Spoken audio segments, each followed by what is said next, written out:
Hello, and welcome to the Comic Conspiracy episode 133 for the week of November 18th, 2013. I am Ryan Higgins, your host for this lovely episode. Who else is here this week? Brock Sager's back. Charlie, and Bryce, and Omar, and Toby. Welcome, Toby. Hello. So Brock's back. Not Brock has returned to this podcast, but apparently just Brock's back is on this podcast. I know. So I'm recording backwards. I don't want to look at you guys. And Toby's here. Omar is MIA. I don't know where the hell he is. Charlie's kids got a thing. Charlie and Toby are both going to be gone next week. Just a special day. Because of the Doctor Who's not 50th anniversary. Best day ever. Not live showing of something that aired 48 hours Even previous. Charlie will be drunk on that day. Sorry. 60 hours previous on television. For some reason. I will have it watched like 5 times before I go to a movie theater. And if it wasn't any good, then I will just return my ticket. Right. Why are you guys going to this? It's not live. When are you ever gonna see Doctor Who in 3D in a theater? Why would you see it in 3D? It was filmed in 3D. Who cares? It's not live. I want to see it in 3D. I'm not going to see it in 3D at home. Good. Don't I watch anything in 3D? I don't usually, but Good. This is a special occasion. 3D's bad and you're bad for going I want to see it, so. Rose in 3D. Oh, okay. I guess that's fine. I mean, I've heard she's worth it. So, in 2 weeks... And Martha Jones. In 2 weeks' time, we will probably have a larger Doctor Who cast. So, Brock will be gone that week. No, I'll be here. So in 2 weeks, we're going to do a Doctor Who / Charlie's book club. We'll do Doctor Who / the cartoon conspiracy / Charlie's book club. What's the cartoon conspiracy? What's there to talk about? Just another thing to do while Brock's not here. So no, I'll be here. Yeah. But yes, that means so it's a Charlie Day in 2 weeks. Basically, is what you're saying. Means we also have to push back Charlie's pick for the Comic Conspiracy Book Club. That's your pick, but we can still announce your pick next week. Well, next week we would talk about Charlie's pick. No, you can announce yours. I guess, but we are pushing back Charlie's discussion. That's fine. Of his pick. But we need to announce week. it so that people have that we stay on track. So yeah, that'll be a Charlie week, I guess. All right, I got a bunch of crap to talk about here. Let's all right. Let's get to it. Let's get a few of these questions out of the way. We'll talk about some news, and then we'll see what happens. This is from Mitchell on Twitter. He says, "What are some comics to focus only on the villain?" There's not a lot. Villain comics don't last very long for some reason. And where the villain is still a villain, or where the villain is kind of a superhero. That's what happens. All villains become heroes in the books where they're villains, like Catwoman or Venom. Yeah. Those are the two kind of big, Venom especially was a straight up villain when he got his own book. In the book, he was kind of like a hero. He started protecting people. Yeah, so it's hard to write that. I mean, the Joker had like a 10-issue ongoing title back in like the 70s. Yeah. And you have the Azzarello books, the Lex Luthor and the Joker miniseries. Yeah, miniseries, one shots. Sure, you have small events, but ongoing books that just don't happen. Yeah, or happen very infrequently. Thunderbolts and Suicide Squad is... They're masking themselves as superheroes. Yeah, but I mean, they're still kind of bad. Well, Thunderbolts, the whole point was they were super villains, but the purpose of the series was they become heroes, or some of them become heroes. Mm-hmm. It's sort of this fight between the teams. Some want to be good, some want to be bad. Mm-hmm. Suicide Squad, they're not really villains. I mean, they are villains in the book, but they're, again, acting heroically for the most part for the U.S. government. So, there's not a lot. I mean, independent books, they can do whatever, Forever Evil, the miniseries. Yeah, sure, right. Exactly. Forever Evil. Where Lex Luthor is the hero. Well, but he's the hero, even though he's a villain. Would you classify Bedlam? I mean, I only read the first issue or two. So it's a hero, or it's a villain after he's been through therapy, I guess. Yeah. But I only read a little bit of that. I've enjoyed it. So moving on. There's not a ton. This is from Larry over at Larry's Comics. Hey, Larry. He asks, as more on the retailer side, but I always like talking about this stuff. Oh, which actually reminds me, I have to answer that question about opening a shop from last week. Are we really going to do that video? Because I'm down if you want to. Seriously. Maybe, whatever. I'll talk about it here for a few. We'll see what we do. But Larry says, has your shop's digital sales complemented your print sales or cannibalized our print sales? We talked about this before. Yeah, and I feel for the most part, maybe because of the podcast, these are... The sales from digital comes not exclusively, but a lot of them come from people who cannot buy from us physically. Or, I mean, I guess mail order you can, but a lot of these sales would never happen. So it is, I would say, mostly complimentary. I'm sure some people have stopped buying physically from me to buy digitally, either from me or from Comixology. But I think the amount is minor at best. I've never heard it. If it is, I've had people tell me, hey, I bought this digitally, I want a physical copy. I've had people tell me, hey, I couldn't get to the shop this weekend, I bought it on your website, but now I'm here to also buy the physical copy from my subscriber box. So, like, I've heard kind of, you know.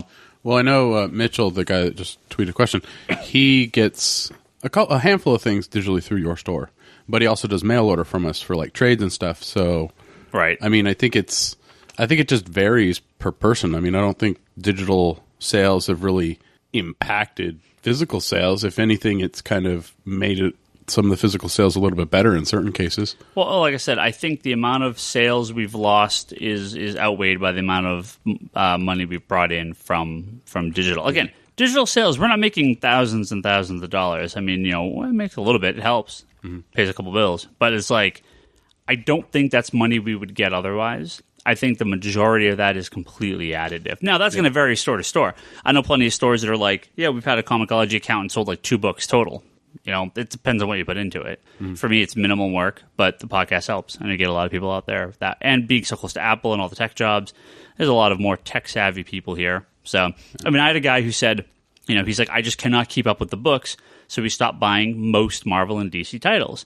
But he said, oh, I'm going to start buying them digitally because even though I know I can't keep up with them, I have it, and it's not a physical item taking up space, so I feel less guilty about it. This is a guy that had dropped all the Marvel and DC titles that he got, and he got quite a few. So while I lost sales because of that, he dropped them either way. Yeah. He was not going to start picking them up until the digital thing kind of kicked in recently. He was paying a little more attention to it and said, oh, hey, I could still give you a little bit of money. I could still get the stuff I want. I'm not going to buy them physically. Yeah. So to me, that's a situation where it's an additive sale we wouldn't have had otherwise because he had already dropped everything. Again, nothing to do with digital in the first place. It was purely just a reading, just an ability to read time. Yeah. So. Well, the books add up really, really, really fast. Oh, yeah, they do. I've got many long boxes. I think since the New 52 came out, I have 3 long boxes of just New 52 stuff. I have like a long box and a half of New 52 I need to read. I know. Jesus. We got a lot of questions about Preacher, about Flash, so we'll save those for when we talk some new stuff in a little bit here, so I'll skip those real quick. Stefano, you asked a bunch of great questions, which we're going to cover later in the podcast, so don't feel left out. Craig on Twitter says, what's the best new series to come out in 2013? I don't want to talk about this yet, but I do want to bring it up, only because I don't want to ignore the question, but we will do some sort of year-end kind of review episode, probably first, second week of January or something like that. It's almost there. Kind of go right. Yeah, we are. I mean, I think we did this last year. Go through, kind of see, what was our favorite Blue books Wonder. of the year. Cough. Yeah, well, sure. I mean, we'll definitely get to these as we get into 2014 and kind of, maybe the last week because it's that weird Christmas week. Yeah, I'm not sure what our schedule is going to be. Maybe we can do it as kind of an extra long episode. That Christmas week and New Year's week, I'm not sure here in Geekbox. Can we just do a New Year's party / Christmas party all together? Just live stream it. So we get some flaming Dr. Peppers for Charlie, and we get some beer some Guinness for our New 52 Ryan here. I'll do it. Nah, it's on air and it's recorded. There's proof. He won't live up to it. Joshua asks, do any of the next gen writers, Nick Spencer, James Tynion, I'm pretty sure it's pronounced right, Edmondson, etc., hold the same appeal as the veterans who are grooming them? Some are good, some are bad. New writers. I like seeing new writers. I like seeing new writers come in and do books because you can't keep going back to the same. You can't keep going back to the same 10 writers all the time. Writers eventually get bad. Well, I mean, you need new people to come in and take their place. Yeah, I think it's definitely a case of was it Scott Snyder was fairly new, but then he took off with Batman so well that they gave James Tyrion. How do you say his last name? Tywin, Tyrion, it's close enough. And the fourth right? Because there's the fourth here. Little Game of Thrones joke there for you.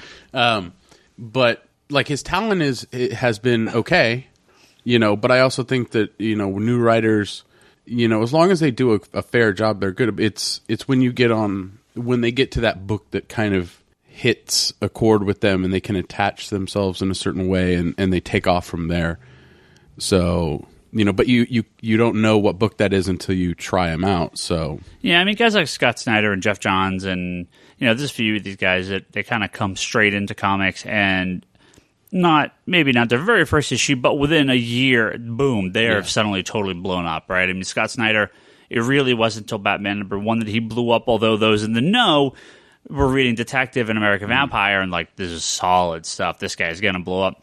Jeff Johns did a year on Star and Stripe before moving over to JSA. So there is these guys that do kind of, even the best can take a little while to get into it. Few people or their first book is a #1 bestseller. It just doesn't happen very often. But at the same point, there's a lot of these guys, and no disrespect to any of them, but they occasionally pull out the old guard, and it's like it's just not the same. Yeah. Guys like Frank Miller and Chris Claremont and a lot of these classic writers are great, and I love their classic material. But when when you come to the day when they kind of start to do more books, it's like, it's just not really. Well, they haven't evolved with the form it's tough. Medium. It's tough. I mean, it's a very picky crowd. It's a lot of changing topics and. And like Neil Adams coming to do some of the Batman stuff, the Batman Odyssey, it's like, it worked for some people. For most people, it's like, well, what is going on? Yeah. Just different times. So, there's not all they can do with it. Joshua also asks, our thoughts on the new crops of Vertigo books, not titled Sandman. Hinterkind, Coffin Hill, Trillium. Looking over here, I know there's at least a couple others. FBP. Oh, yeah, Federal Bureau of Psychics. Physics. I always call it Psychics. I'm trying to think. 100 Bullets. Toby, are you caught up with the 100 Bullets, the Londo mini? No, but I have them all. I am. Just waiting for it to... Yeah, I kind of like reading all the Azraella stuff. I kind of like reading them out in one go. Right. I'm enjoying the 100 Bullets mini, but I think the problem is since it's been so long, kind of rereading 100 Bullets might have helped a little bit in enjoying it. Because there was really no, I think that's the problem, I think, at DC, is that for certain things, there's no real, recap, in a sense. So, for a mini, it would have kind of get nice to have gotten, a little recap of what happened to to Lono beforehand, and then we kind of jump into the story. Because if you haven't read 100 Bullets, you can read it, but it's... Yeah, it is a work quite as well. And if you've read 100 Bullets, if you haven't read it recently, you're kind of like, what the hell happened again? So, Trillium, I've only read the first issue, but I really liked it. I thought it was cool. Trillium's okay. Yeah, they did a flip book. Yeah, the one page, you had to read one side and then turn the book over, flip it, and then read the next part of the story. Well, they had a meeting between kind of a archaeologist. Is that the best word to describe him? I think it is. Two archaeologists, kind of. Indiana Jones style in the past, and then sort of this future scientist, astronaut girl from the future. And the last page on both is them meeting kind of from the different perspectives. So it's a good first issue. I need to catch up. I've got the last couple sitting here. I'm caught up. It's enjoyable. They've done some more of those flip kind of things with the story. But I'm liking it. I mean, it's okay. It's a good read. Yeah. So. Federal Bureau of Physics. Physics. I want to say Psychics every time. Formerly known as Collider. Yeah, Collider was the first issue. Much better name, too. Just curious, is there a Five Coast trade yet? Yes. Mm-hmm. There is? Mm-hmm. Oh, nice. That's Image, though. That's not very good, yeah. No, I don't know why it reminded me of it. Yeah, I haven't read that. Kind of no interest. I looked at it, but... Five Ghosts, I've enjoyed it. Five Ghosts? Or no. The Psychics? Federal Bureau. It's okay. I mean, it's introducing a world that kind of is playing around with, quantum mechanics and physics, and things are different, and so it's kind of interesting, but at the same time, you're like, kind of, where is this going? Yeah. But I mean, it's okay. It's enjoyable. Yeah. Now, Coffin Hill, that's my favorite book coming out of the new Vertigo launch. It's written by Caitlin Kittredge, I believe is her name. Art by Anaka Miranda, who, if you didn't read Fairest, did the second arc in Fairest, the one that takes place in Japan. Yeah, the one he is amazing. With Rapunzel's hair. Yeah. He is amazing. I love this guy. And Coffin Hill is about like a group of like kind of gothy witch people that live in small town Massachusetts. Hello. It's the rich craft. It's that's the worst. It's Ryan Higgins' comic book. So I am very much like Coffin Hill. I haven't read issue 2 yet. Only one's out. 2 just came out this last week, so I haven't read it yet. But very like 2 already came out. Mm-hmm. Yeah, it came out last week. I didn't see it. We sold out. I got to get more. Oh, okay. Liked it a lot. So Coffin Hill. That's my big pick. For, I read new ones. I read issue 1. It didn't grab me, so I'm going to read issue 2. But the art's beautiful on it. So yeah, he's an amazing artist. Hinterkind, though, I really enjoyed. Yeah, I passed on that one. I didn't have any interest in that one. I'd say if you like Fables, it might be up your alley. I haven't read issue 2 yet, but I really enjoyed issue 1. Cool. So do we go through them all? The Wake. It's not the new batch. That thing's been on hiatus for months. So it's only 8 issues, 10 issues. Yeah, but it's on issue 3 or 4, and no, it's been on like 4 or 5. I thought. No, it's. I thought it was like 4 or 5. No, I don't think 5's come out yet. I think it's only 4. But way late. That book's been on hiatus for 3-4 months at this point. But good first couple issues. Again, Scott Snyder, Sean Murphy. Yeah, who I really like Sean Murphy's art. So yeah, that's decent. All right, here's another one Toby has no response to. But me and Brock can take care of this one. How do you balance comic books and video game and other sort of and other media addiction with a girlfriend/wife that gives no shits about them? Do you want to start, or do you want me to go start? for it, Brock? Go for it. It's difficult. I end up reading a lot of my books, like comic books, like single issues and trades, while I'm at work.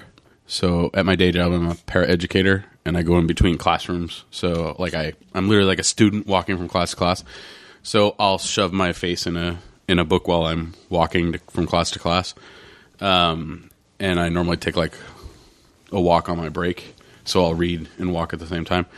When I'm at home, I mean, best spot in the house to read and catch up on stuff is the toilet. I mean, so I'm constantly reading in there. TV, like video game, I'm not as bad as you are. So, but for me, I've kind of gotten this understanding with my girlfriend where if I do get a game, I play the shit out of it for like maybe a month, and then I'm done with it. So I don't have to. So I'm not constantly on the video game system, and that seems to work out okay. As for like TV, I watch it when I can. So like if the kids are on a nap, or I have some time at night, I'll watch an episode or something. But yeah, it's definitely a juggling act. Yeah, I guess I am lucky because I don't have this problem really. I guess Toby's lucky too because he doesn't have it, but for a different reason. Sorry, Toby. Toby's currently single, ladies. Hey, ladies. However, my girlfriend, Leanne, who I've been with for a very long time, is really into. Well, I shouldn't say really into comics and video games. She is into comics and video games. She's an artist. She is an artist. So her time to read comics is minimal. She was reading pretty regularly for a while, but these days not as much. I mean, she'll read comics occasionally, but kind of she's still into them. She loves the movies. Not that they're all great, but she likes usually going to a lot of them. She didn't really care for Thor, but I think she likes some of the Marvel movies. I mean, Batman is her. She loves Batman. I mean, the Batman movies for her is like, this is the greatest thing ever. She loves like the old Batman animated series. Pretty much any of the Batman. She hated Beware the Batman. Oh yeah, but that's just stylistic, which I totally agree with. I stopped watching that show. I just can't. I couldn't deal with it. yeah, no, I mean, she especially Batman. She loves Batman stuff. So when it comes to the DC movies, she didn't really like Man of Steel. I guess she watched it over the weekend with her parents, but she was like, whatever. But I think she's excited for the new one because Batman's going to be in it. So, and video games, she really likes video games. Again, she doesn't have quite the time to play a lot of them. She doesn't like the games I like, but she's really into like Zelda and Layton and a lot of kind of puzzle games and stuff like that. So she's hijacked my 3DS because the new Layton game. An Escape from the Rooms. Well, right, and that's not a video game per se, but it's a puzzle game, right? Yeah. I mean, if you listen to Geekbox, me, Toby, Justin, and a few of the other guys there have talked about the Escape from the Room, the real escape games based out of San Francisco. Well, based out of Japan, but the San Francisco kind of version of localized it, yeah. Yeah, these sort of real life, what do they call them? Like the adventure game puzzle style so yeah, she's really into that stuff. But I mean, it's just a matter. But like anything, if I was playing games for 12 hours and totally ignored her, it's like, you don't want that. You do when you can. You have time. Set aside a little bit of time. Make sure they understand. Hey, I'm going to spend an hour on my game, but then I'm going to spend 2 hours with you. I mean, if they're completely like, you can never play video games or read comics ever again. Like, I would question that relationship because, if that's what you're into, why do they like you? What are they? Because if it's a completely one-sided relationship, I would feel like, well, you kind of got to take me for me. Yeah, if I'm doing it 12 hours a day and pay no attention to you, I totally understand. But if you're an adult and you have a little free time and you want to play games from time or read some comics, as long as you're not blowing your budget or totally ignoring your life, there's no reason you shouldn't be able to do that. So yeah, I mean, my girlfriend. I mean, she tried to like some things that I'm into. I mean, she likes Catwoman. She's read the Fables and she wants to reread them. Well, she likes the kind of aesthetics, like the visuals of them. Like, I've seen her in comic shirts, and I've seen your kid is always wearing comic shirts. So it's like in here pointing at shit. Yeah. One of my son's first words was Batman. Yeah. But no, I think, I think you're right, though. It's if you're with somebody, you should be able to be two separate people and enjoy your two separate things, but then come together and enjoy each other's time together. Right. But if the other person's saying, no, you can't have any time to yourself, then... Yeah, I mean, this is just more relationship 101, but everyone needs their own time alone and their time to do their own thing. And, especially if you're both working or you have kids or something like that, it's tough to find kind of alone time. But everyone deserves a little bit of it at least. So, yeah, I mean, I have a lot of customers who are like, my kids, my wife, my family, they have no idea. Like, they just don't get it. You're their away wife. Yeah. Coming and they're like, oh my God, Ryan, let me tell you about this. This is so cool. I've said this many times in this podcast. I mean, I liken it to something like being a bartender. People come in here because their family and their jobs, the people they know, have no interest in this stuff. So like they don't have an outlet for it.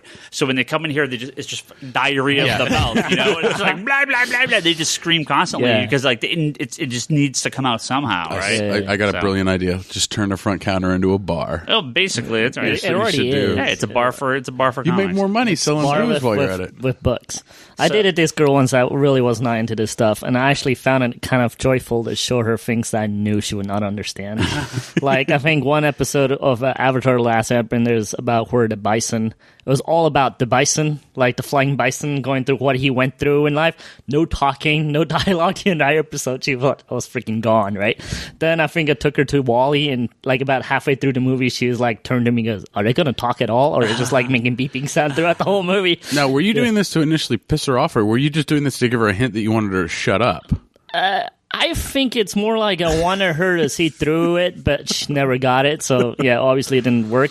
And then, she liked the girly movies, so I made her a deal to watch some of those if she watched some of mine. She goes, well, what's the most romantic movie you ever seen? And I go, that's easy. That's The Crow.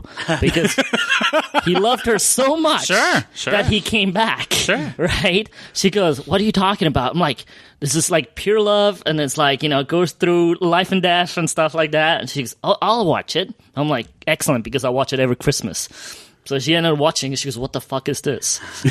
And she was like, and when we didn't work out, I think she wrote it in like her bye-bye letter going, P.S., zombie movies are not romantic movies or something like that.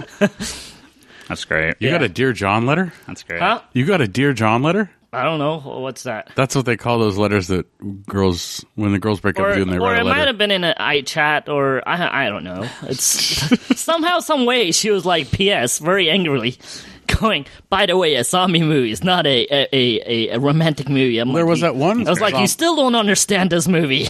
Can't help you. There was that one zombie movie that was kind of a romantic one.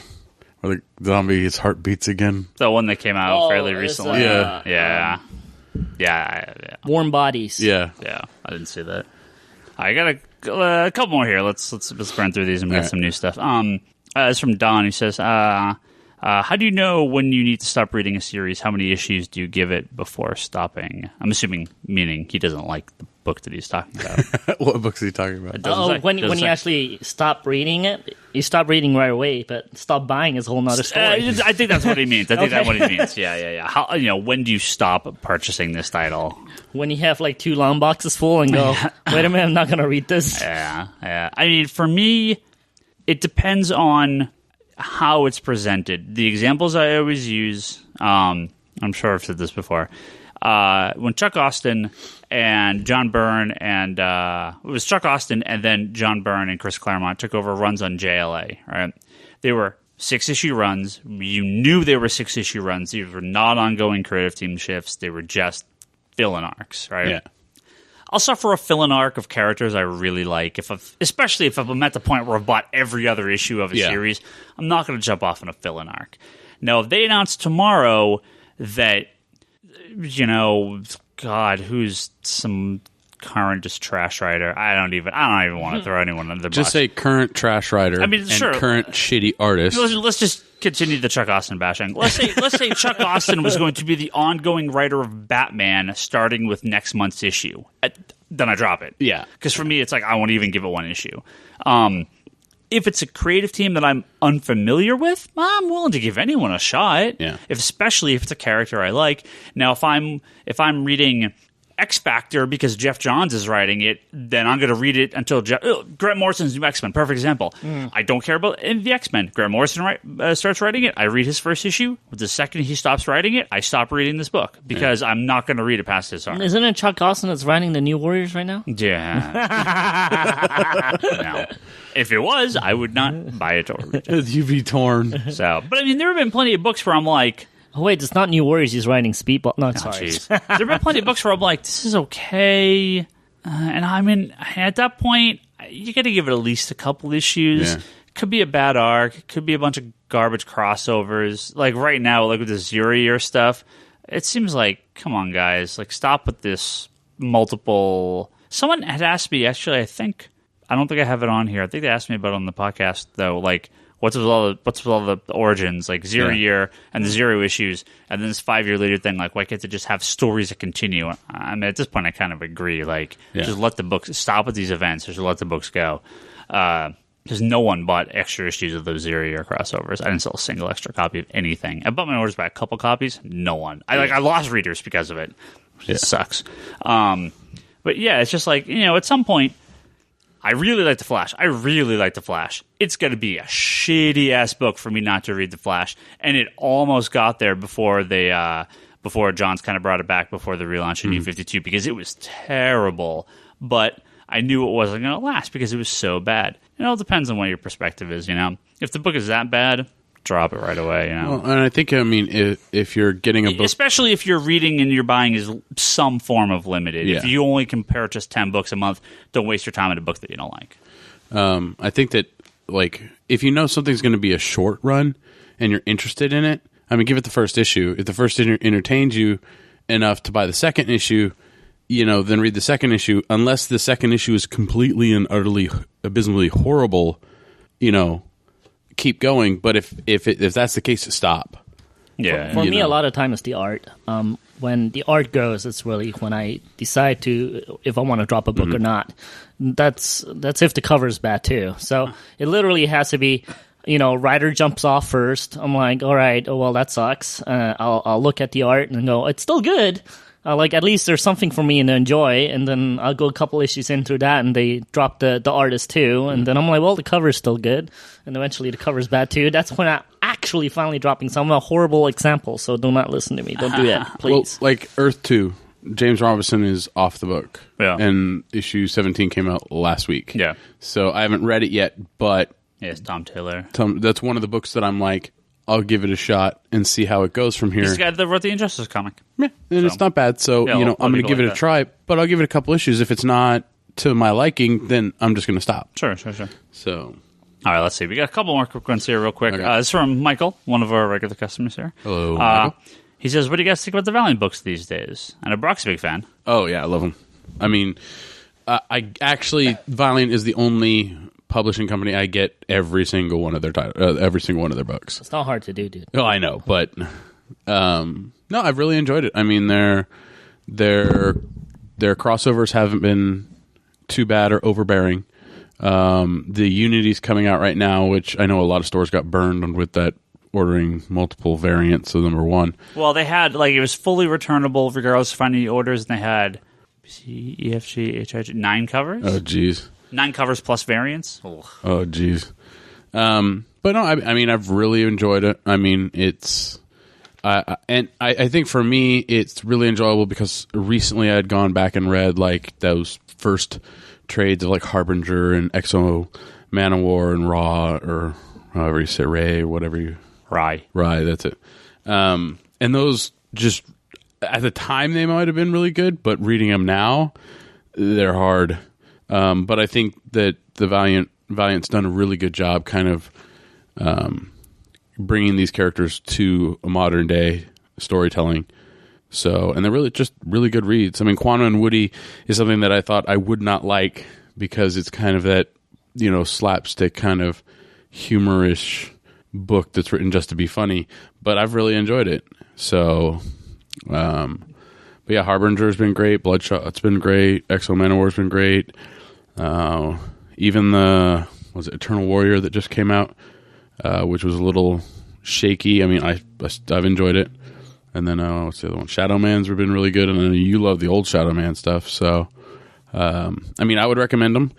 You can get the first trades of each one for $9.99 for 4 issues. So, I mean, it's really good stuff. Yeah, I mean, for me, been very little surprised. The 3 books I'm still reading are Quantum and Woody, Shadow Man, and Exo Manowar, which happen to be the same 3 books I read the first time around, pretty much, from start to finish. So yeah, they're cool. It's just I just couldn't get into the whole universe. Some books are better than others, and I kind of filtered out and just don't have time to read everything. But overall, yeah, I do really appreciate what Valiant's doing. It's a nice alternative to some of the Marvel and DC stuff. It's the books stand alone enough, but they're, like the Unity crossover and stuff. They're they're dabbling in it. So they got. Well, I think there's enough of a difference between the books that it hits certain people a certain way. Like Shadow Man is really dark and magical, and Exo Manowar is very science fictiony. Yeah. And Archer and Armstrong is Yeah. I mean, they all kind of have their own little things that they do. Mm-hmm. So Are we done with questions and moving on to news? We are. Toby. Yes. Something happened on Friday in San Francisco. Aha. The city of San Francisco was attacked by some notorious villains. The Riddler. Do you want to give us a little rundown on what happened here? Yeah, so supposedly the Riddler, well, I'm actually not 100% sure. The Riddler caught a woman. Riddler and Penguin, yeah. Put her on the not the train track. What's it called? The Muni tracks? The movie tracks, yeah. She put her there. Cable car tracks. That's what it was, yes. And needed to be saved. And of course, Batman needed some help from a little Batman called Batkid. Oh, yeah. So, Batkid came to the rescue, saved her. There was a bank heist that he needed to save also. And then he got a call from the mayor and got the key to the city at the end. So for his very lovely tasks that he did for the city, he did, in fact, such a good job that even Green Arrow had nothing to do anymore that day and was able to get a bite for dinner for once, which is rare.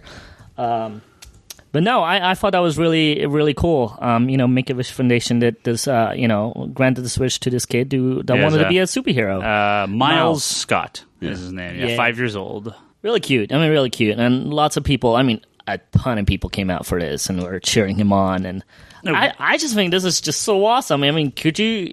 That's just like... Well, what I saw, initially... I know the signups were up to about 10,000 people, and I know they kind of capped the area, so I don't know how many actually showed up by the end of it, but yeah, like 10, 15,000 people.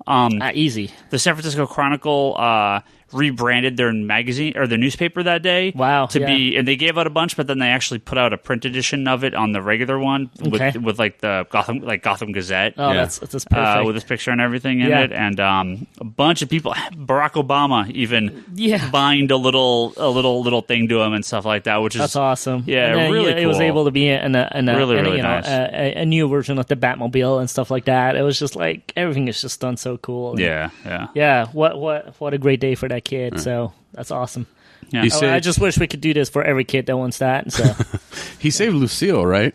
Yes. Oh, the mascot. Right? The Giants mascot. So didn't bite his hand off. Yeah. So lots of funny jokes from flying around online. Like it sucked that they had to kill his parents. The joke. In order to make him Batkid. But hey, wondering if Bane was going to come and break his back at the end of it. Well, there was a lot of fun. A lot of pictures started floating around with a kid Bane. So I saw that. That was pretty funny. I saw that. Yeah. But it's all in joke. It's all in terrible jokes, terrible taste. But I think it's just awesome that they did that, though. Yeah. I mean, as a kid, that's what I always imagined on my own. So for it to actually happen for this one kid, I couldn't imagine what he was feeling. It was just dope. Well, I mean, Make-A-Wish Foundation had thousands and thousands of volunteers and donations that really helped make this day possible for Miles. Yeah. So, I think that it's nice to see that people can come together and yeah. I still say he needs to have a cameo appearance in the Batman Superman movie. Make it happen, DC.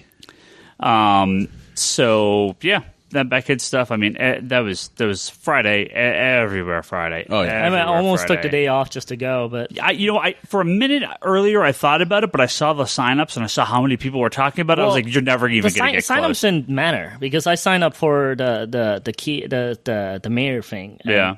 They didn't tell you anything. Oh, okay, okay. Well, I know they gave me an email afterwards asking me to donate. I'm like, thanks. I would have liked to just shown up, but they might have been doing it to get a gauge of how many people were actually trying to come and get email addresses. I was really close of taking the day off and just showing up. I'm actually kind of glad I did not because of the amount of people that were there. I probably wouldn't even have seen anything. Ex-Geekboxer and Good Job Brain co-host Karen Chu was there, and she took a couple pictures, and it was like she was 20 people back, right? I mean, it was just a giant I wouldn't know where to park my car. Well, didn't Batkid trend worldwide that day? Oh yeah, absolutely. That was awesome. Yeah. So I got a bunch of other Batman. Got a bunch of other Batman related news here. Bring it on. Well, I thought it was cool that Stephen L thanked him on the Arrow thing. Yeah, that was cool. There was a huge a bunch of big comic conventions in I believe Central and South America. The one's Brazilian. I'm not sure. I think South America, Brazilian. I want to go to a Brazilian Comic Con. Well, a lot of people. I mean, I've heard of these cons before, and some of these dope ass artists are from down there. The most of the comic artists are from Central and South America, and these big cons actually. I mean, they're as big as San Diego Comic Con. I mean, they're less Hollywood, but they get so many people out of these things. Couple big pieces of news. Edward Rizzo, who is artist on 100 Bullets and a couple other good books, as well as Paul Dini, are apparently working on a new Vertigo series featuring a Batman character. Yes. It has to be Zatanna. It has to be Zatanna. I don't know. Are you sure? I mean, she's tied with the New 52. Vertigo, Paul Dini, it's Zatanna. Batman related, it's Zatanna. Yeah. It has to be. I don't really put Zatanna into the Bat family personally. I mean, Justice League, I would say first, but she's Paul Dini. It's Zatanna. Yeah, no, he is. I'm gonna say no on that. I'm gonna go get. I don't see them giving a standard Bat character the Vertigo treatment. DC even currently, you're not thinking straight. I'm thinking it could be a Bullock series. It could be a Gotham Central type series. That'd be awesome too. But that's what I see. I don't really see Rizzo doing Zatanna. I'm sorry. He's not a guy that likes to do superheroes. But Zatanna's time in Vertigo was not super heroic. I mean, she was hanging out with John Constantine and Swamp Thing, not top hat and I mean a little bit, but not really. But it's a Paul Dini series, so I'm assuming it's Zatanna because that's what he loves. So he loves being married to Zatanna is not enough that he actually has to write even more books. He's written a ton of Zatanna books. I know. And that's why I'm assuming Zatanna. But I mean, sure, it could be anyone. No, I mean, I'd love like a Bullock Vertigo series would be fantastic, dude. Yeah, totally fantastic. And he could do it too. Yeah. Another new couple things announced at these. I think this is actually at a separate con. I don't believe this is the same convention. Oh no, this is the same convention. I'm sorry. Yeah, Brazilian Comic Convention FIQ. Jeff Johns also announced that he's going to be writing a new spin-off series after Forever Evil. So let's hopefully. Well, I know he's leaving Aquaman. He's going to be in Justice League, so this will be his new second title. Nightwing and the Outsiders, please. A new solo character book that spins directly out of the finale of Forever Evil. Nightwing and Nightwing, please. So it could be whoever's under the hood. It could be someone that comes over. It could be like an Alexander Luthor series if they're going kind of the classic, some of the old school crime syndicate stuff. I mean, I think a lot of it's dependent on who is under that hood. Yeah, that could be where who they brought over. Could be Stargirl. I mean, she's playing a pretty important role right now in Justice League America. Ooh, I'd be down for that. I don't know that they'll give her her own series, but it's possible. I mean, he created her, this new version. I really want to read the Stargirl stuff that he wrote in the JSA really stuff, good. Really but it's hard to get now, right? There's a trade for it. There's a trade? Mm-hmm. Is it multiple trades? No, it's one trade. It's called like JSA Presents Stars and Stripe. Oh, it's that one? Okay. Yeah, so that's his Stargirl series, and then he jumped on the JLA or JSA 4 issues in or so. And actually, I don't know if DC announced this officially, but they changed the lineup of the JSA Omnibus that's coming out to actually include the Secret Origins in the first couple issues. So it's not just the Johns issues; it's the whole run. Thank God. Well, the whole start of the run. Yeah, but it's a little silly that they were going to do an omnibus and starting just with where Jeff John wrote, even though he took over that halfway into an arc. Oh my God, that was so horrible. Yeah, he started co-writing halfway into an arc. Yeah, it's like DC, their trade department doesn't know their ass from a hole in the ground. Like they had this. Well, you could sell the store and move down to LA. Yeah, good. They had the New Teen Titans, the George Perez, the George Perez and Marv Wolfman trade paper or omnibuses that came out. No. They skipped issues that that George Perez didn't do. So you'd get like just a random issue wasn't in the book, part of a story arc. It was just gone. It's like what? I understand what their thinking is. It's really silly though. No, it makes no. I mean, sure, I understand, but it makes no sense. No one wants that. Everyone's fine with these films. If it was like 12 issues in a row. Okay, I mean, find some way to maybe skip that out. And it's like with Aquaman and Justice League, they have that Throne of Atlantis. Yeah. So if you're getting one title, you're okay, but if you're getting both titles, you're doubling up on like 6 issues. Yeah. Or was it 4 issues? You're doubling up on 3 and 3, right? Yeah, I think so. So it's like you're doubling up on the Aquaman and Justice League issues, and then it adds like 2 issues of each in the trades. Yeah. It's like, why didn't you just do a Throne of Atlantis trade and then do Volume 3 as the next one for each one? I don't. John's also said Darkseid will be returning soon, and he's got 2 years worth of story plans. So hopefully, Darkseid we won't see of JLA. So hopefully, no. So he's not going anywhere anytime soon. Doesn't sound like it. Would at least through probably about issue 50 of JLA. So that's a solid run. So I'll take it. Nice. Nightwing. Character here no one likes. Sorry, I'm thinking of Brock. One of the greatest characters, I would say one of the 5 most important characters in all of comic book history. Hell yeah, now we're talking. Is ramping up a lot.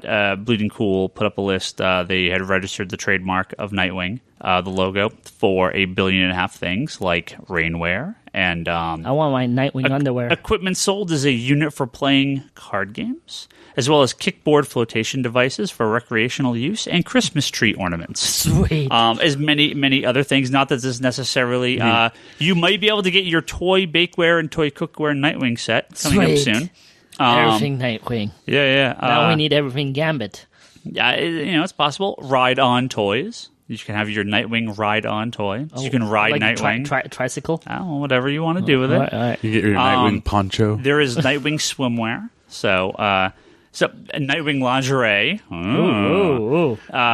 Wait a second. That's disturbing. So, well, of course, these are just trademarks for stuff that they can do. Doesn't necessarily mean this is all coming out. But they do this when they expect a lot of new merchandise to be coming out for a character. Now, why would there be a lot of new merchandise coming out for Nightwing when he's kind of just he's Nightwing, right? He's always been there. It's because he's the best character ever. They finally just figured that out. That's why.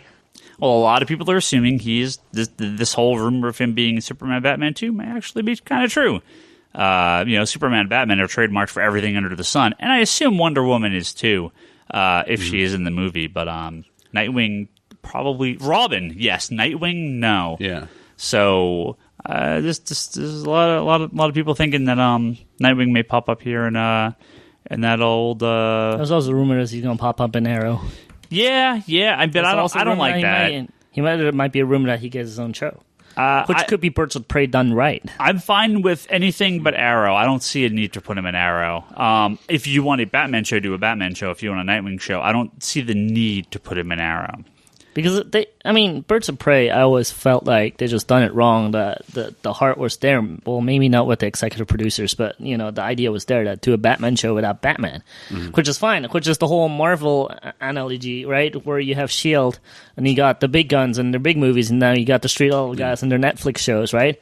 Nightwing and the whole Batman family. I mean, I would watch Nightwing, Barbara, Batgirl, Robin stuff on their own TV show. Even if they're together, I think that'd be fantastic. And then you watch the Batman on the big screen with the big guns. Yeah. I'd be all for that. Yeah, I don't know. DC wants to really, how they want to split up the Batman universe. There could be issues with we want to keep it all movie based, but I could see Batfleck coming into a TV show, go, "Hey, Nightwing, I got this mention for you." Yeah. And speaking of Arrow. Although there's Arrow lingerie too, I bet, right? Probably. Although it's called nothing. It's called shirtless. Although Barry Allen will still be in a couple episodes, 2 weeks, I believe. In 2 weeks, 2 weeks, and then 3 weeks, I believe, are his episodes of Arrow. All right. The sort of quote unquote backdoor pilot is not going to be. Episode 20 anymore. An episode. It is actually, they ordered a full standalone pilot, which is actually far better. Which is much, and people are like, that is when they actually have confidence in the series, not as like sort of this, well, we'll sneak it in, and no, they've ordered a full on standalone pilot for Flash, which I pretty much guarantees we're gonna have a Flash show come September. Cool. So can we have Dawson's dad coming back to be like his dad too? The kid no, they started showing scenes from the episode, and a lot of people, and Toby included, have been like, kid's way too young. Why isn't he blonde? I've been saying that ever since they casted him. I was like, damn, he looks hella young. He's young, but here I'm telling you, this is just kind of some future proofing here. He'll be 23 by the time the show's on the air. Give the kid a few years. The fame, the booze, the drugs, age him really quick. Hopefully not, but I don't know. Tom Welling kept together pretty well through the Smallville series. He was 18 when he started. Damn. Yeah, he was young. But he was supposed to be a kid. But he was supposed to be 14. Yeah, right. He's supposed to be a kid. Barry is in this an assistant forensic expert, a little different from the comics. Like a lab tech. Yeah, in the comics. So, he's assistant, probably right out of college. And they're starting him young. And that's CW's kind of... If you think about it, Oliver Queen is a bit older compared to some of these guys. When the show started, I mean, the guys like on Supernatural, they were pretty damn young when that show started. Smallville, he was supposed to be 14, right? I mean... But on Supernatural, the one kid, dude, he's been like 10 different TV shows at that point. Oh, really? But I mean, I think just in general... They were just trying to make that guy a star. A lot of these CW shows, they tend to start him pretty young, and Ollie is, 26 or something when the show started? 24? So, which he's not, obviously, the actor's not, but, it's one of these situations. Well, his sister's, supposed to be, she just turned 18 in the show, and she looks like she's a 20-something. Yeah, that's the way these things always happen, so. But I am excited for that. Oh, yeah. And not to make this almost an entirely DC-focused news segment here, which is kind of unfortunate. Well, Marvel's...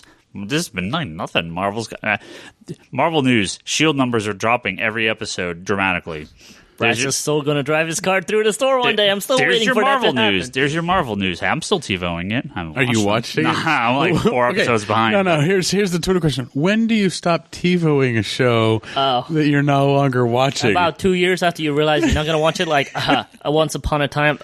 What else? Hawaii Five-0. Yeah, wait. There's a whole ton of shows. I had a couple shows on my TiVo. Eventually, I was like, 48 episodes, huh? Yeah, delete. And then you look at Netflix. Oh, it's all on Netflix. Delete. Yeah.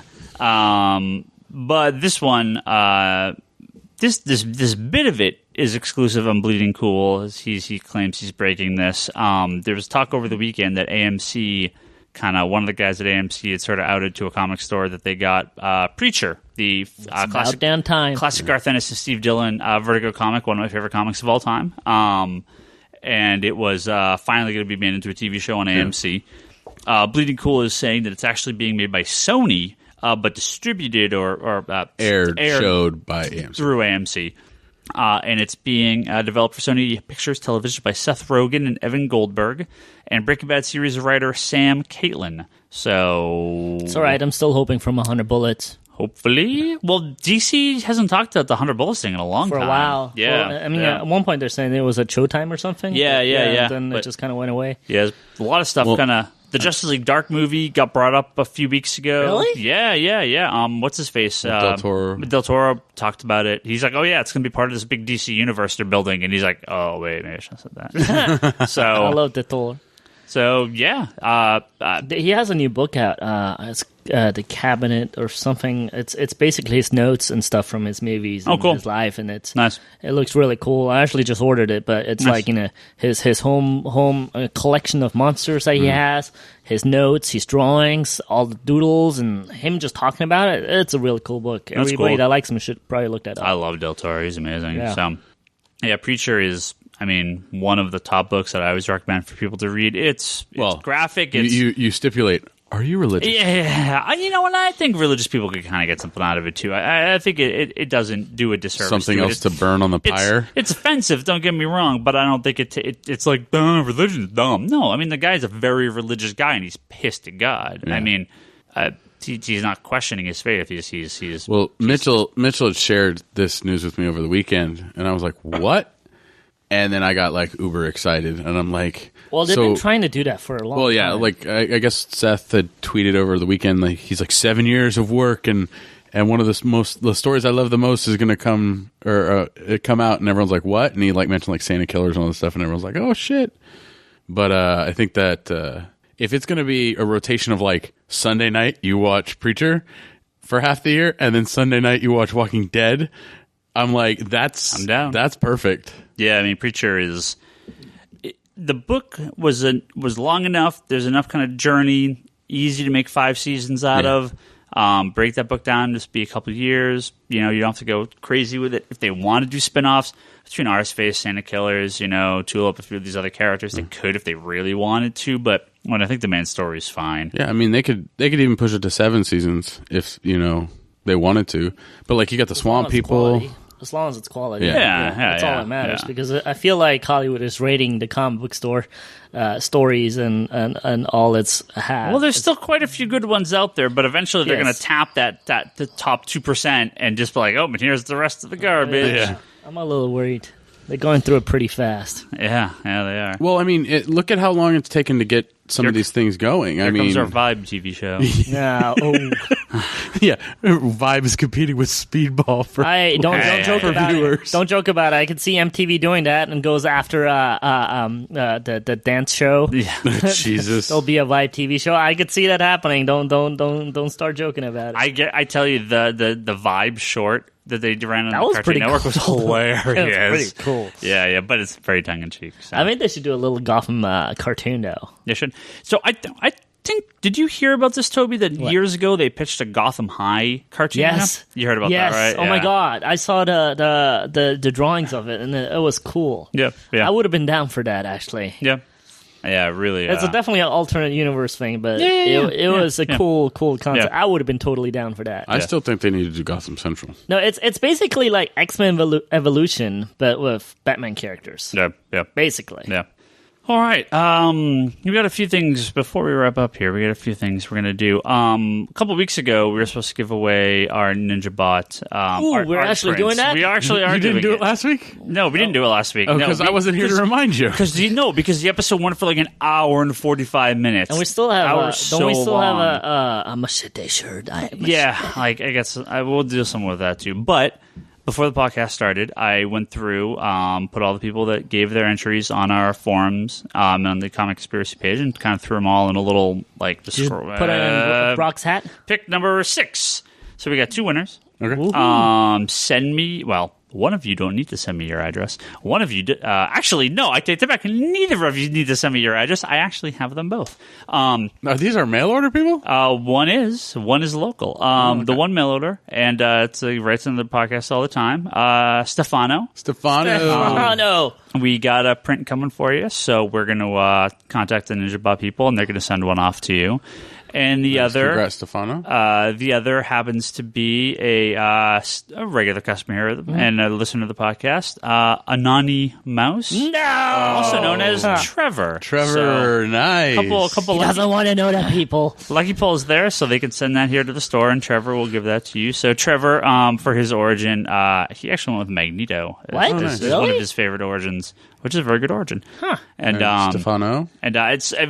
And funny, actually, I'm sorry. Stefano was one of the things he said was Reverse Flash, but actually, Wonder Woman, the new 52 origin of Wonder Woman, he's really really enjoyed. So nice.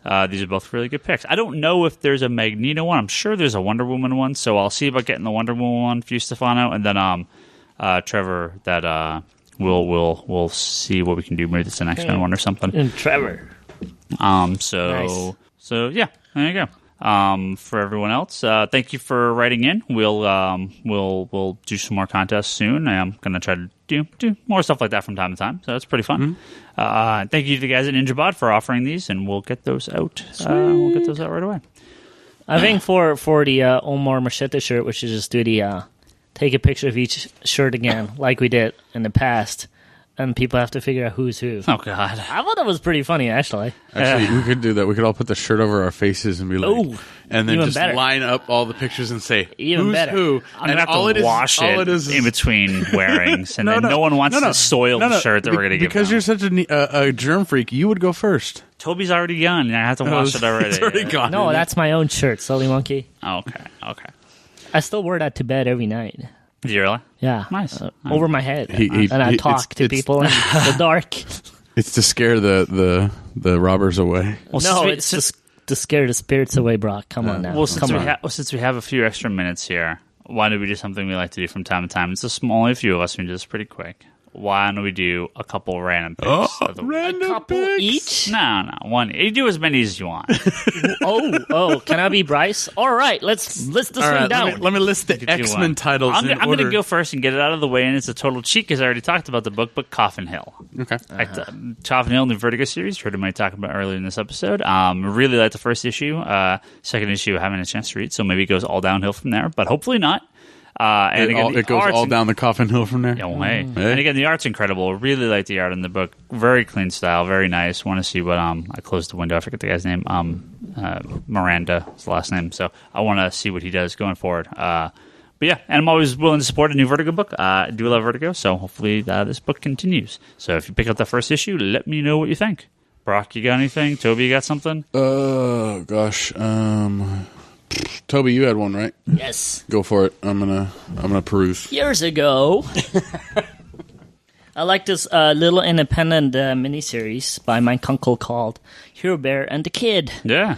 And it's been, it was a nice little miniseries. I actually always thought it was ongoing, and then it just kind of stopped. It was an excellent miniseries, and it was very lovely, and I recommend it to people all the time. It's great for kids. It's basically about this kid that inherits this watch and a little stuffed bear from his grandpa. And when he pokes the little stuffed bear's nose, it turns into Hero Bear, and they go on adventures together. And I always like the style of the book because it's very animated kind of look, very how do you say it? It's very raw because it looks like it's pencils. Like pencils, yeah. Right. But the Hero Bear's cape is always red, so there's a little bit color. So it gave it a really, really, really cool style to it. So I always enjoyed the book a lot. And later you find out that, spoilers, Grandpa is actually Santa Claus. So it's a really lovely book, and I really enjoyed it. Just recently, there's a special Halloween book. So I really like that one. So First new Hero Bear in like 10 years or something? Yeah, it's in 10 years. So I'm hoping there's a lot more. But I definitely recommend the original miniseries and this new one-shot. So Hero Bear and the Kid by Mike Kunkel. It's, like I said, excellent stuff. I really like it. He also did Shazam.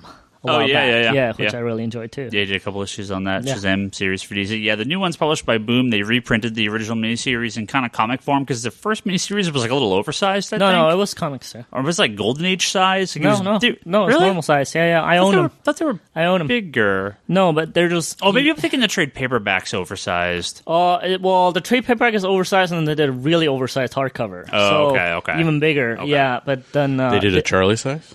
No, not quite. Okay. Only Wolverine, the gold special, the adamantium edition. No, I mean, it was just regular. He just self-published it. I mean, it was literally him, Mike Kunkel, doing all the work. And maybe now he got some help from Boom and less stress on him about the business side of it. Maybe he can just create at this point. So hopefully this partnership will work out. So I'm really looking forward to new stuff. So, yeah.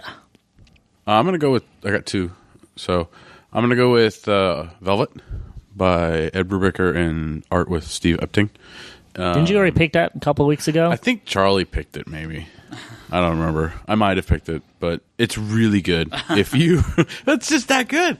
If you've read the Brubaker Cap and Epting stuff, it is amazing, and it kind of keeps that same kind of spy espionage vein going. So, and it's a hot chick with rogue hair, so it's pretty cool. The other one that Bryce just subscribed. The other one that actually threw me for a loop that I actually enjoyed it so much was Forever Evil Argus.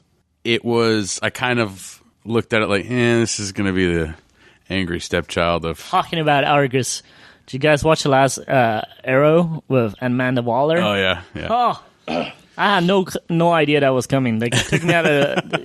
I was watching it like, it's Amanda Waller. No, sorry. Actually, Steve Trevor in the New 52 has always kind of been... Nick Fury? I haven't really liked his character because it's like... I have. Well, better than pre-New 52. Well, yeah, but I mean, his character kind of had this... He was really strong, and then it's like, oh, Wonder Woman dumped you. You suck. And it was kind of like you didn't really... Because we didn't really get that story yet. But this... in Forever Evil Argus story really kind of it dives into the history between him and Wonder Woman and all that stuff, like how their relationship started to build while everything's going on with Forever Evil. Is Steve Trevor becoming a Superman villain? Now that would be fun. I mean, Argus is there for protection reasons, but I really, really enjoyed it. It was the sleeper Forever Evil miniseries that was kind of caught my eye. So I would recommend picking that one up. The other one's good too. So cool. Yeah. Yeah, I caught up on Forever Evil and the Justice League crossover stuff. So Justice League America's been okay. Forever Evil's been great though. Oh, so good. Oh yeah. Except for that last issue with David Finch's art, it was kind of rushed. I think it's just depends on how much lead time they gave him. Yeah. All right, that's it. Nice short episode this week. Actual short episode this week. I didn't even get to talk Batman Arkham Origins. You got a few minutes. Go for it. I know you haven't played it yet, and Toby, do you own it at least? Nope. We'll do spoiler here for Arkham Origins. I've gotten smart about my video games because I buy them to collect dust and they're old, and then I could basically buy them for $10-20 at that point, but I paid the full price. Yeah. I've learned better, and I tend to buy the games that seems to have a full release with all the extras, and I love the extras. So I'm a sucker, like especially if I actually open a game and I'll go in, I'll buy all the extra costumes or whatever because I'm really into that stuff. Yeah, and then I realize I could just get all complete. You should wait for the Game of the Year editions, which I think most of us should smarter. At this point. And even then, I probably will never play it because I just like to collect games and look at the box art for some reason. I'm stupid. I know it. So I beat it. What? Already? Yeah. I'm actually playing through on... it's short. And it came out a few weeks ago. It's 6 hours of straight gameplay, maybe, with a couple difficulty parts. I mean, total. Story's good. I mean, it's spoiler alert. It's not Black Mask that gets everyone together to hunt down Batman. It's the Joker in Black Mask's mask. But no, it looks really cool. I mean, snow's falling. I mean, you're flying around Gotham. There's some cool new added things to the game. There are problems with the game. I haven't experienced the problems yet. Glitch and everything fucks up. There's a lot of bugs. Ryan Scott over in the Geekbox, I mean, his save was corrupted. He's not playing until they fix the corruption because he doesn't want to get 8 hours into it or 6 hours into it and not be able to finish it. So. Yeah. So I have a bug in DuckTales. They actually just released a patch for DuckTales. Oh, really? Yeah, last week. Maybe I'll play it again because I could float in the air on certain parts. You know, Batman, like they have a Uncle Scrooge to Batman again. Yeah. Sorry, I'll pass it back. Maybe it should be Darkwing. Fast travel, where you click on the point on the map, and then it goes through the cut sequence of you shooting your grappling gun up, and the Batwing catches you, and you fly the Batwing for really too long of a period of time if it's going that fast, and then it drops you at a certain point in another part of Gotham. It will go black. You'll hear the sound effect for the grappling gun, and then you'll hear the sound effect of him being pulled up, and then it'll turn on that he pulls. So and then you have to wait for, and then sometimes the sound of the Batwing flying will be there, and sometimes not. And then you jump out, and then it's supposed to cut to you go through the clouds, and then you come down, and then sometimes that is a couple extra seconds longer of blank screen. So great. I definitely tell this game was rushed to get out. It's still enjoyable though. The gameplay's really good. I'm playing through again on the harder level that you unlock beating it the first time. But yeah, if you liked Arkham's, Asylum Arkham City, this is definitely up your alley. I mean, just when I played when I got DC Universe Injustice, I was easy mode, watching it for the story. Could care less about the game. Yeah. Is this, even if you just play it, watch easy mode, watching it for the story, story's cool enough? Yeah. I mean, the story's better in this than it was in Injustice. So I like the story in Injustice. No, I like the story too in Injustice, but the story in this is better. I mean, it's more centered around Batman, but it's definitely a fun game. I mean, if you don't own it now, wait for the Game of the Year edition. I don't know what DLC is going to come out for it. So yeah, but because I still haven't even gotten Harley Quinn's revenge for Arkham City, and I never get DLC. And well, the thing is, the Catwoman DLC for Arkham City, awesome. You played it in the middle of the game, you would take a break from playing Batman, and you'd play a Catwoman level. And it worked within the story, And then you had, when you were finished with the game, you had things that Catwoman did, going around and get jewels and stuff. So, the Catwoman DLC is amazing. But from what I've heard of the Harley Quinn stuff, it's it's 4 extra levels. Yeah, it's entertaining, but it's just whatever. Yeah. And I'm okay, for $10, I'm not going to spend $10 on whatever when I can spend $20 and get the Game of the Year edition and get the rest of the skins, the Nightwing, and all that stuff. So, I mean, I don't know what they think keeping this stuff expensive when a Game of the Year edition comes out, but this stuff needs to drop down in price. So, unless anyone wants to gift me Harley Quinn. I know. But, yeah, definitely fun, enjoyable. Looking forward to the next Batman game, which apparently Rocksteady is working on, correct? Yeah, I believe so. I haven't said anything, but I'm assuming that's what they're doing. But yeah, if you do play it and you do enjoy it, watch through the credits. Of course. Joker does another singing a song thing again. Not as good as the one from Arkham City, which I can't remember. I can't remember now the name of the song he sang. I remember what you're talking about, but I don't remember the song. Yeah, he sings another song in this one while the end credits roll. At the end of the credits, though, is a huge tease, spoiler, for Suicide Squad. Nice. And if they're making a Suicide Squad game that's as good as Batman, Arkham City or any of the Arkham, holy crap! Well, there was talk a while ago from Jeff Johns actually about them working on a Suicide Squad game, but nothing came of it. So this might be it. Well, this might be it because Amanda Waller was in it, handing a folder over to Deathstroke in prison. Yeah, with Suicide Squad on the Deathstroke folder. or Deadshot? Deathstroke. Okay, cool. I don't know. It might be. I'm playing. I didn't beat Deadshot the first time. Okay. So I'll rewatch the credits when I play it this time, and maybe it changes to Deadshot if you beat Deadshot. I have no idea. So I don't know if it's... I mean, I would assume it's just whoever... If it's just a cutscene, it'd just be whatever's in the cutscene. It's not going to be different, so... It could be. I mean, you never know. So, all right. But yeah, definitely fun despite problems. I mean, if there's a good Black Friday sale, I'm going to pick it up. I do want to play it. I'm waiting for the patch to come. I'm waiting for it to get cleaned up a little bit. So I got it the week after it came out. Yeah. And they were already on patch 2 by the time I started playing, and then the next day was patch 3. Yeah, I know there's still some issues with it though, so well, we shall see. Mm-hmm. All right, thank you everyone for listening to this episode. If you want to hear more episodes, go to www.geekbox.net or comicsconspiracy.biz, and you can find them all there. Forums at geekbox.net, and go in there and talk to all the forum regulars. We all do random other crap. Brock Scott, conspiratobrock.com. That's his blog. Omar, hopefully be back next week, is comicsanddecine.com. Charlie's got the Infinite Long Box podcast. Toby, where are you? Infinite Long Box! Yeah, you can't even hear that. Charlie will be out for 2 weeks, so once he gets back, we'll talk about his book club pick when he gets back in a couple weeks, as well as that special Doctor Who kind of focused episode, because I'm sure we're all going to want to talk some Doctor Who. Who doesn't love Doctor Who except Brock?